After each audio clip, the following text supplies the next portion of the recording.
UEFA telah memperbarui aturannya soal permainan di bursa transfer pemain.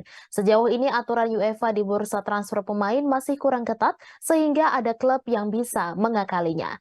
Dikutip dari Inside World Football, kini klub-klub Eropa tak bisa menyicil pembayaran pemain lebih dari 5 tahun.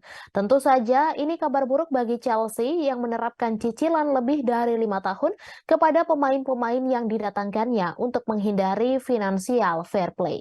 Dua contoh pemain Chelsea yang didatangkan dengan cicilan dan kontrak panjang adalah Enzo Fernandez dan Mikhailo Mudryk. Enzo Fernandez dikontrak oleh Chelsea selama 8,5 tahun. Ia didatangkan dari Benfica dengan harga fantastis yaitu 2.018 triliun rupiah.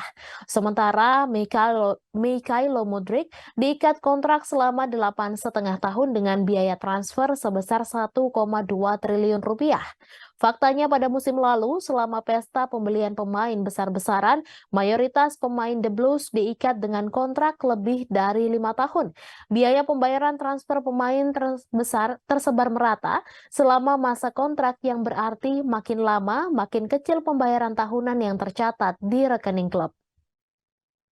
Hal itu memungkinkan klub membelanjakan lebih banyak uang tetapi tetap berada dalam regulasi FFP. Setelah pembelian pemain dalam jumlah besar dalam dua bursa transfer terakhir, kini Chelsea sedang melakukan eksodus besar-besaran untuk menyeimbangkan keuangan mereka. Aturan baru dari UEFA ini akan mulai berlaku pada 1 Juli 2023 yang dirancang untuk memastikan setiap klub memiliki perlakuan yang sama dan mencegah kerugian yang berlebihan akibat jual beli pemain. Namun aturan baru tersebut tak akan berlaku untuk kesepakatan yang sudah dilakukan. Sejauh ini sudah ada 6 pemain yang resmi meninggalkan Chelsea. Sementara satu pemain sedang berada dalam proses kepindahan yaitu Mason Mount hampir merapat ke Manchester United. Kemudian Kai Havertz ke Arsenal dan Mateo Kovacic ke Manchester City. Sementara itu 3 pemain hijrah ke Liga Arab Saudi. Kalidou Koulibaly ke Al Hilal, Edouard Mendy ke Al Ahly dan N'Golo Kante ke Al Ittihad. Sementara Timo Bakayoko belum mendapatkan klub baru seusai dilepas. Kepergian para pemainnya itu membuat keuangan tim asal London Barat itu lebih stabil. Namun satu hal yang dikhawatirkan adalah soal hubungan Chelsea dengan Arab Saudi. Berdasarkan laporan dari Daily Mail, ternyata The Blues memiliki hubungan bisnis dengan Arab Saudi. Ternyata alasan mengapa mereka berani belanja jor-joran karena ada jalan keluar yang bisa ditempuh. Saat ini Todd Boehly perlu memperoleh dana, menurunkan tagihan gaji mereka, dan memangkas ukuran skuad The Blues.